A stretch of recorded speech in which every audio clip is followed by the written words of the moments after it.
اعوذ باللہ من الشیطان الرجیم بسم اللہ الرحمن الرحیم وَكَمْ قَصَمْنَا مِنْ قَرْيَةٍ كَانَتْ ظَالِمَةً وَأَنشَأْنَا بَعْدَهَا قَوْمًا آخَرِينَ، اور کتنی ہی ظالم بستیاں تھیں جنہیں ہم نے تہس نہس کر دیا اور ان کے بعد ہم نے دوسری قومیں پیدا کی۔ سورۃ الانبیاء آیا 11۔ وَكَمْ قَصَمْنَا مِنْ قَرْيَةٍ كَانَتْ ظَالِمَةً، اور کتنی ہی ظالم بستیاں تھیں جنہیں ہم نے تہس نہس کر دیا، یعنی کتنی ہی ظالم قوموں کو ہم نے جڑ کاٹنے والے عذاب سے ہلاک کر دیا جنہوں نے اسے جھٹلانے کی پرواہ نہ کی۔ ہر دھرمی انسانوں کو لے ڈوبتی ہے۔ اللہ تعالیٰ نے ان کی ہلاکت کے لیے قسمنا کا لفظ استعمال کیا، جس کے معنی ہے توڑ پھوڑ کر رکھ دینا، شدت سے کاٹنا، جس سے یہ پتہ چلتا ہے کہ ظالم بستیوں کو بڑی شدت سے توڑ پھوڑ کر رکھ دیا گیا، پیس دیا گیا۔ بنی اسرائیل میں اللہ سبحانہ تعالیٰ فرماتے ہیں، اور کتنے ہی زمانے کے لوگوں کو ہم نے نوح کے بعد ہلاک کر دیا، اور آپ کا رب اپنے بندوں کے گناہوں کی پوری طرح خبر رکھنے والا ہے، سب کچھ دیکھنے والا کافی ہے۔ سورۃ بنی اسرائیل آیا 17۔ اسی طرح اللہ سبحانہ تعالیٰ پچھلی قوموں کا انجام بیان کرتے ہیں، اور اگر وہ آپ کو جھٹلاتے ہیں تو بلا شبہ ان سے پہلے قوم نوح، عاد اور سمود جھٹلا چکے ہیں، اور قوم ابراہیم اور قوم لوط اور اہل مدین بھی جھٹلا چکے، اور موسیٰ کو بھی جھٹلایا گیا۔ تو کافروں کو میں نے ڈھیل دی، پھر میں نے انہیں پکڑ لیا، تو کیسا تھا میرا عذاب۔ چنانچہ کتنی ہی بستیاں ہیں جنہیں ہم نے ہلاک کیا اس حال میں کہ وہ ظالم تھیں، چنانچہ وہ اپنی چھتوں پر گری پڑی ہیں، اور کتنے ہی کنویں بیکار چھوڑے ہوئے، اور جو کچھ محل، تو کیا وہ زمین میں چلے پھرے نہیں؟ ان کے لیے ایسے دل ہیں جن سے وہ سمجھتے ہوں، یا ایسے کان ہوں جس سے وہ سنتے ہوں، پر یقیناً آنکھیں اندھی نہیں ہوتی، لیکن وہ دل اندھے ہوتے ہیں جو سینوں میں ہے۔ سورۃ حج آیات 42 سے 46۔ ابو موسیٰ رضی اللہ تعالیٰ عنہ نے بیان کیا کہ آپ صلی اللہ علیہ وآلہ وسلم نے فرمایا، اللہ تعالیٰ ظالم کو چند روز دنیا میں مہلت دیتا رہتا ہے، لیکن جب پکڑتا ہے تو پھر نہیں چھوڑتا۔ راوی نے بیان کیا کہ پھر آپ صلی اللہ علیہ وآلہ وسلم نے اس آیت کی تلاوت کی، اور تیرے پروردگار کی پکڑ اسی طرح ہے، جب وہ بستی والوں کو پکڑتا ہے اور اپنے اوپر ظلم کرتے رہتے ہیں، بے شک ان کی پکڑ بڑی تکلیف دینے والی اور بڑی سخت ہے۔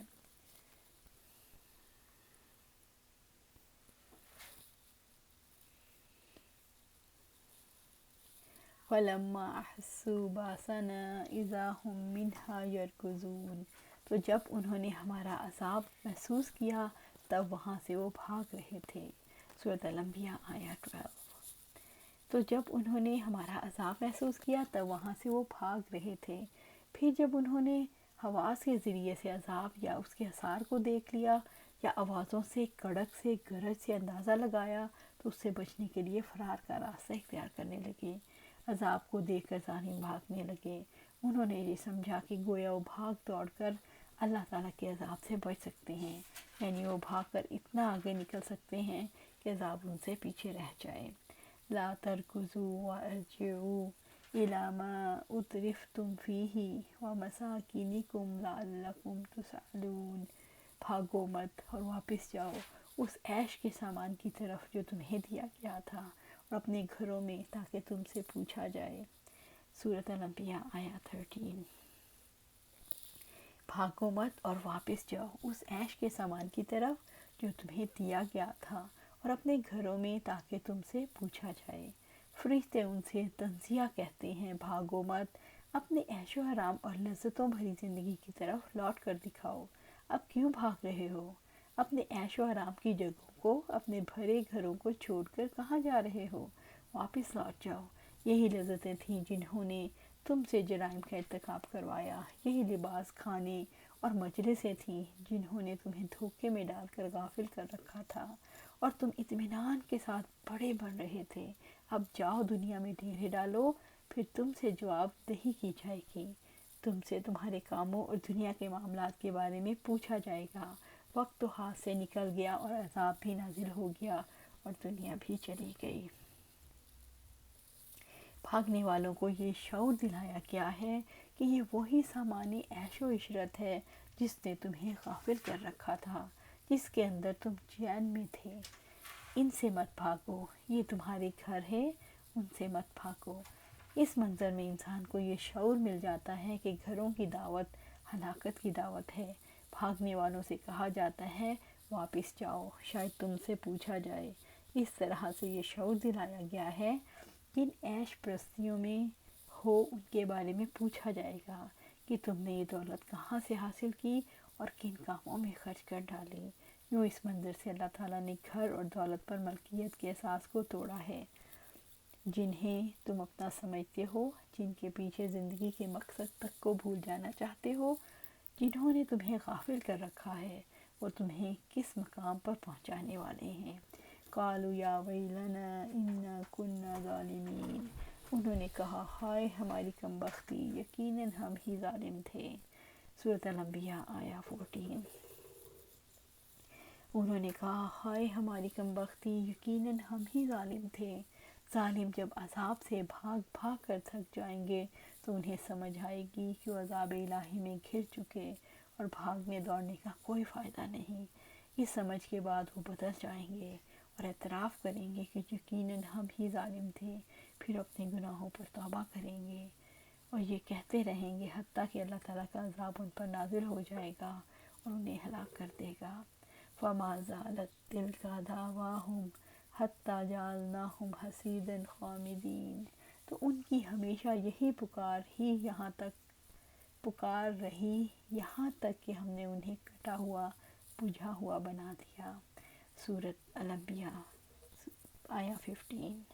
فَمَا زَالَتْ تِلْكَ دَعْوَاهُمْ، تو انہوں کی ہمیشہ یہی پکار رہی، وہ پکار پکار کر کہتے رہے ہائے ہم ہی ظالم تھے، ہم برباد ہو گئے۔ وہ پکارتے ہی رہے یہاں تک کہ وہ کٹی ہوئی کھیتی اور بجھی ہوئی آگ کا ڈھیر ہو گئے جس میں کوئی حرکت، کوئی توانائی نہ رہی۔ حَتَّى جَعَلْنَاهُمْ حَصِيدًا خَامِدِينَ، یہاں تک کہ ہم نے انہیں کٹا ہوا بچھا ہوا بنا دیا، یہاں تک کہ ان کی پکار، ان کی آوازیں، ان کی حرکت بجھ گئی، ختم ہو گئی۔ اللہ تعالیٰ نے ان کا بھس اڑا دیا، وہ ایسے مٹا دیے گئے کہ نہ آواز رہی نہ تذکرہ۔ اس لیے تم اللہ تعالیٰ کے رسول کو جھٹلانے سے بچو، کہیں ایسا نہ ہو کہ اللہ تعالیٰ کا عذاب تم پر اس طرح نازل ہو جائے جیسے پہلے لوگوں پر ہوا تھا۔ اللہ تعالیٰ نے آباد بستیوں کی تباہی کے منظر کو ہمارے شعور میں لا کر کیا سمجھایا ہے؟ اللہ تعالیٰ نے آباد بستیوں کی تباہی کے منظر کو ہمارے شعور میں لا کر یہ سمجھایا ہے آج حرکت اور زندگی ہے، آج دنیا کا ساز و سامان ہے تو تم حق کو نظر انداز کر رہے ہو، کل یہ ساز و سامان کام نہیں آئے گا تو تمہاری آنکھیں کھلیں گی، لیکن اس وقت کی توبہ کسی کام نہیں آئے گی جب انسان کی قوتیں، صلاحیتیں، مال، عمل کا وقت سبھی کچھ کھو چکا ہوگا۔ اللہ تعالیٰ نے سمجھایا ہے کہ زندگی کے کھیت کے کٹ جانے کے بعد اعمال کام نہیں آئیں گے، لہٰذا آج وقت سے فائدہ اٹھا لو۔ اللہ سبحانہ تعالیٰ سے دعا ہے کہ آج اور ابھی ہم اپنی زندگی سے فائدہ اٹھائیں، ابھی ہم وہ کام کریں جس کا اللہ نے حکم دیا ہے اور اس سے رک جائیں جس سے اللہ نے منع کیا ہے، اور اپنی زندگیاں قرآن و سنت کے مطابق گزاریں۔ اللہ سبحانہ تعالیٰ ہمیں اس پر استقامت دے، آمین یا رب العالمین۔